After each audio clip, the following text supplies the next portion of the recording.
자, 보기부터 볼까요? 귀향 연습에서 나는 도시 질서에 적응하지 못한다.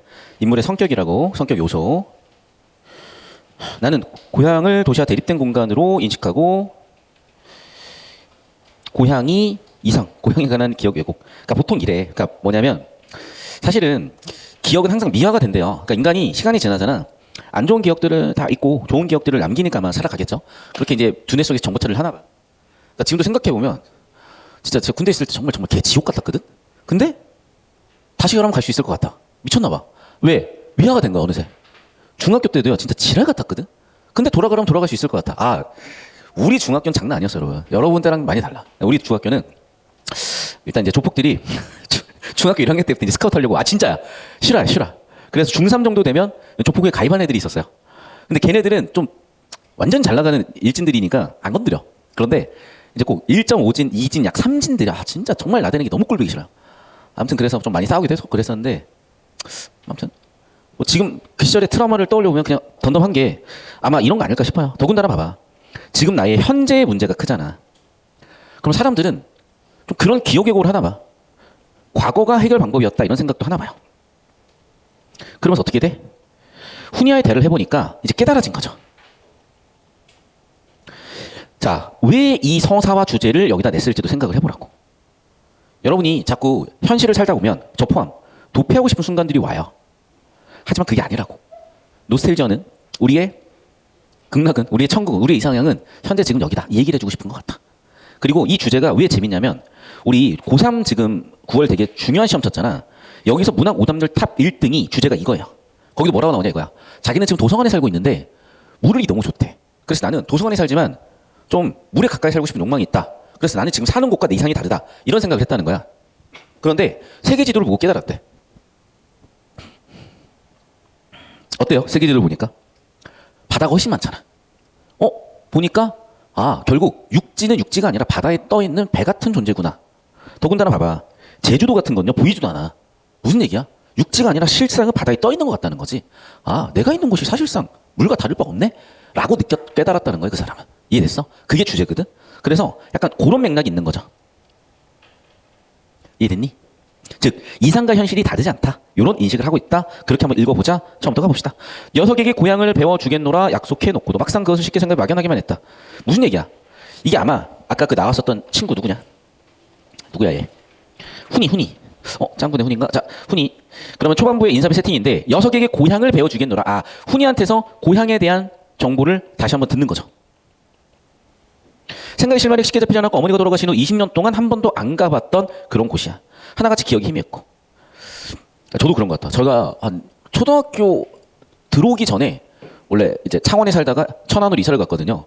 근데 그때 행복했던 것 같다 진짜. 그래서 그 창원이 저한테는 고향이고 되게 좀 애틋한 공간이어서, 제가 작년에 이제 수업 출강을 하게 된 일이 있었는데, 이제 수업 출강 6개월 만에 약간 현타 왔죠. 그런 느낌인 것 같다. 계속 볼게. 하나같이 기억이 희미했고 제법 감동 같은 걸 싣고는 일이 없었고, 생각난 것은 내 배앓이의 시초가 됐었던 학교 잡부근과 꾀배에 관한 것이고, 즉 안 좋은 기억이 떠오르는 거죠. 하지만 그것은 다시 기억을 더듬어낼 필요가 없는 것이었거든. 긴 밤에 확인할 끝난 거였고 다른 걸 찾아야 됐고, 훈이 녀석을 위해서도 행복스러운 고향을 찾아야만 했고, 나는 바다를 내려다보며 바다 상간하의 기억을 더듬기 시작을 했고, 그러니까 내 고향이 아마 동백골이었나 봐요. 바다 멀지 않았고 뭐 그런 얘기를 해. 그럭저럭 하다가 나는 결국 방으로 갔어. 생각을 계속했어. 즉 무슨 얘기야? 즉 여기까지는 별 내용 없어. 결국에는 뭐야? 고향 생각이야. 근데 고향 생각을 하면 할수록 나는 귀결은 뭐니? 행복한 추억이 떠올랐다는 거야. 그런 얘기를 계속 묘사하고 있고. 그런데 뭔가 흐름이 여기서 좀 중근히 바뀌는 것 같아. 봐봐. 아침만 되면 엄마는 일하러 나가시는 거야. 그럼 나는 일터에 앉아가지고 할 게 없어. 그리고 무덤이 하나 있어. 그러면 나는 어디서 지내? 무덤 옆에서 앉아있는 거야. 무슨 이해되니? 그러니까 엄마는 일하러 나가고 나는 놀 데가 없으니까 혼자서 무덤에서 놀고 있는 거야, 애기가. 지금 생각해보면. 그리고 난 어떡해? 애기니까 흙덩이 막 먹어. 흙 먹어. 엄마 쟤 흙 먹어. 막 흙 먹고. 나무 가시는데 얼굴 막 다 찔리고. 돌보는 사람이 없으니까 이거 어떻게 되겠어? 똥 싸가지고 이렇게 묻히고 막 이런 거. 진짜 나오잖아. 똥과 오줌을 짓이겨. 막 배가 고파 울고 있고. 제풀에 지쳐서. 거의 아동학대 수준인데요? 아동학대인가? 근데 옛날에 다 그랬어요. 그리고 이제 저는 기억이 안 나지. 그러니까 이 얘기를 해서 지금 떠오르는 것 중에 하나가 이제 제가 누나한테 좀 미안할 건 아니지. 왜냐면 난 모르니까. 내가 1살 땐가 2살 때 완전 깐난애기 기어다닐 땐 거야. 그런데 제가 이제 그날은 엄마가 어디 갔고 누나가 저보다 4살이 많아요. 그러니까 누나 이제 뭐 대여섯 살 됐겠지? 그 누나가 이제 나를 보고 있었는데 내가 똥을 싸서 벽에 똥칠을 냈다. 진짜 미안해. 벽에 똥을 싸서 벽에 똥칠을 냈대. 우리 누나 그거 다 닦고 막 닦고 있으면 또 그 똥 묻혀가지고 그 네고 블럭에다가 묻혀가지고 네고 그 블럭 사이사이 똥 들어간 거 다 씻고 우리 누나가 그거 한 6시간 했다고 저한테 그 6살 때 기억을 자꾸 얘기하는데 뭐 내가 알 바냐고. 야, 1~2살짜리가 똥을 쌌는지 오줌을 쌌는지 알게 뭐야. 근데 우리 누나가 자꾸 그 얘기를 해요. 너는 벽에 똥칠했다 뭐 네고 블럭에 똥을 다 쑤셔 넣었다 그런 얘기를 계속하는 거야. 아마 그런 거 아닐까 얘도. 그럼 이제 나는 이제 웃으면서 얘기할 수 있는 거지만 얘는 거의 아동학대 수준인 것 같다. 그냥 방치 수준인 것 같다. 예를 들면 약간 그런 거 아닐까. 중략 줄거리. 나의 고양이를 들은 훈이는 나에게 고향을 찾아가지 않는 이유. 당황한 나는 그날 밤 심한 배앓이를 해. 그러니까 이거지. 야, 너 그렇게 고향 좀 왜 안 찾아가? 라고 얘기하지 않았을까 싶어요. 그러니까 이 사람은 계속 고향에 대해 행복스러운 추억을 얘기했지만 실제로는 그거였나? 물음표가 박혔죠 여기서. 그리고 고향 왜 안 가? 배앓이를 했어.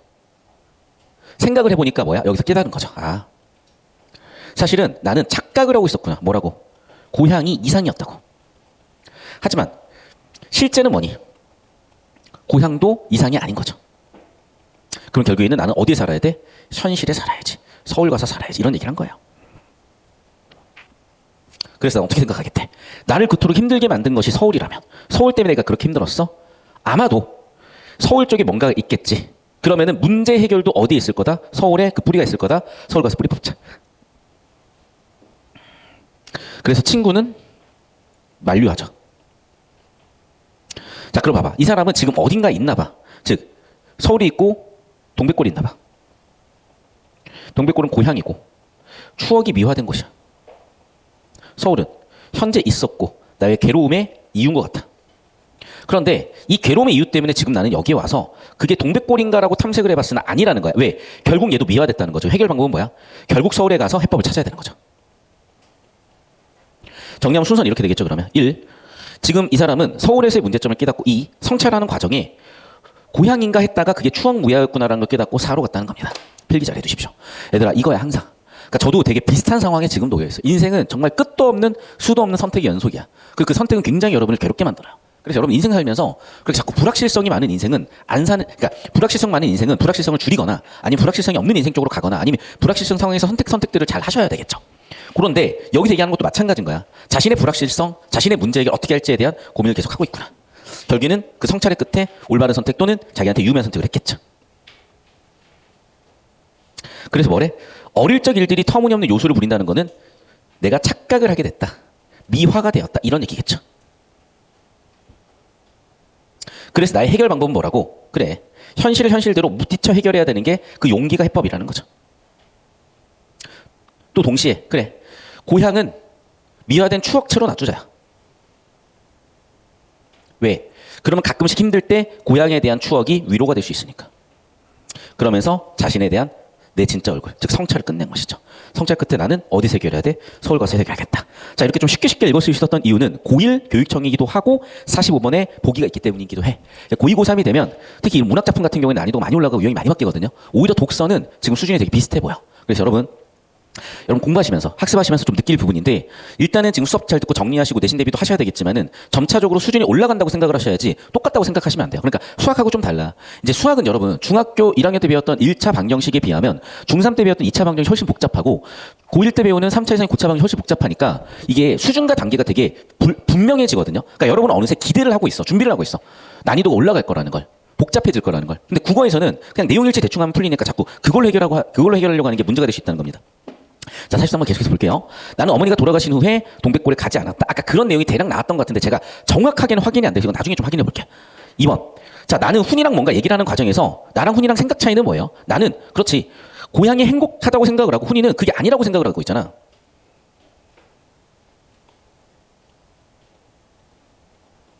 그러니까 설득을 하기 위해서 하려고 하는데 뭐가 있었지? 이렇게 되겠다고. 또 봐봐. 어머니와 나의 어린 시절. 굉장히 고난이었죠. 기태는 나의 선택을 지지한 게 아니라 걱정하고 만류했잖아. 아까 그 부분 나오잖아. 친구들이 반응. 여기 있었죠.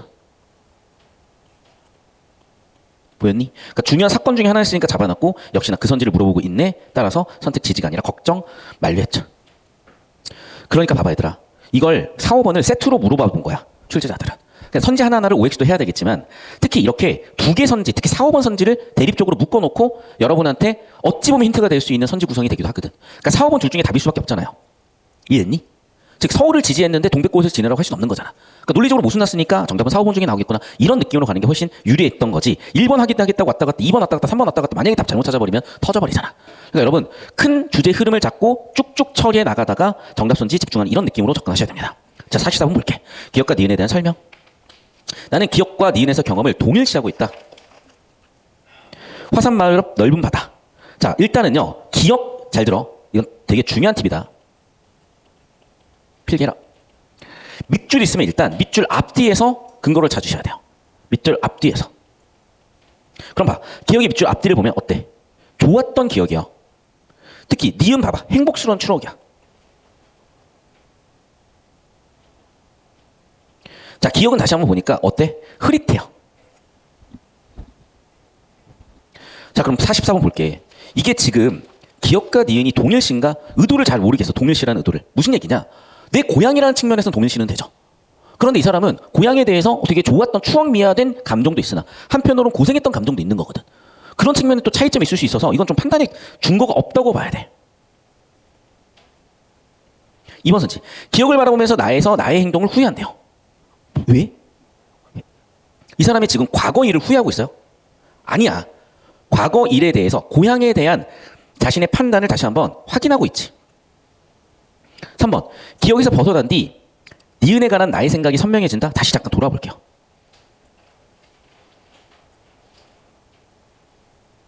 그렇죠. 봐봐. 지금 뭐냐면 여기서의 특색은 뭐냐면요. 희미해. 뿌옇다고. 즉 기억, 화산마을 앞 넓은 바다가 눈앞으로 다가오면 기억 속의 것은 희미해졌다. 즉 기억이 불명확해요. 그런데 잘 봐. 동백골 앞바다로 오게 되면 기억이 선명해졌죠. 보이니? 봐. 뿌옇다, 희미하다. 그런데 동백골 앞바다는 선명해졌다. 이해됐어? 즉 기억에서 니은으로의 생각의 공간이든 아니면 실제 내 위치의 공간이든 어쨌든 이 공간 차이 때문에 기억이 불명확하면서 기억이 선명으로 바뀌었잖아. 그럼 이 대조되는 정보인 거죠. 바다라는 공통점을 앞에 뒀을 때 차이점 뭐야? 기억에서 떠오르는 정보는 불명확, 니은은 정확. 그럼 결국 뭐야? 그렇지. 기억에서는 불명확, 니은에서는 정확. 정답 3번 설지로 설계했겠네. 무슨 느낌인지 알겠어? 그러니까 다시 한번 얘기하지만 이렇게 문항 설계는요. 항상 내용 일치는 기본이고요. 어떻게 간다고? 이렇게 비교하고 대조하는 포인트가 있으면 요걸 물어보려고 한다고. 됐죠? 자, 마지막 문제 볼게요. 서울에서의 생활을 악마꾸리 속이라고 표현한 것으로 보아 내가 동시 생활에 적응에 어려움 느꼈다. 당연히 그래주지 확인할 수 있고. 두 번째, 고향이 나를 두렵게 정직하게 맞붙을 용기가 모자란다는 것보다 고향의 환상을 깨려고 한다. 이것도 괜찮을 것 같은데? 3번, 요술을 부린다. 이미 왜곡하고 있다. 요술 왜곡 괜찮고요. 어려움 괜찮고요. 4번, 행복한 추억이 있는 공간으로 서울을 나를 표로 만든 곳으로 여긴 것으로 보아 대립한 공간도 어쨌든 보기 바탕으로 보면 맞죠. 5번, 서울을 중요한 삶의 터전을 여기고 마음에 들지 않더라도 받아들이기도 한 건 뭐냐면 그렇죠. 성장했죠. 뭐 다 맞아? 얘들아 잘 봐. 항상 자 우리가 어떤 상황이 주어졌을 때 그 반응으로서의 정서가 있는 거거든. 또는 준거가 있을 때 그걸 기준해서 판단하시는 거거든. 결국에는 뭐냐면 얘 때문에 얘를 판단할 수 있는 거니까 논리관계가 존재하는 거야 정보에는. 자 그럼 2번 선지를 한번 봐볼게. 고향이 나를 두렵게 하고 정직하게 맞부딪힐 용기가 모자라다고 얘기를 하는 것으로 봤다면 이 정보를 근거로 뒤쪽을 판단해보세요. 고향에 대한 환상을 깨려고 하는 거야? 아니면 나는 소극적이 되는 거야? 소극적이 되는 거잖아. 그럼 소극적이라는 거는 변화가 없는 거잖아. 변화를 해야 고향에 대한 환상을 깨고 서울이 답이라는 걸 찾아갈 거 아닙니까? 이해됐어? 즉 이 문제조차도 논리관계로 잡아놓은 거야. 이해되셨죠? 자 고생들 하셨고 자 이제 내용 디테일은 여러분 내신에 따라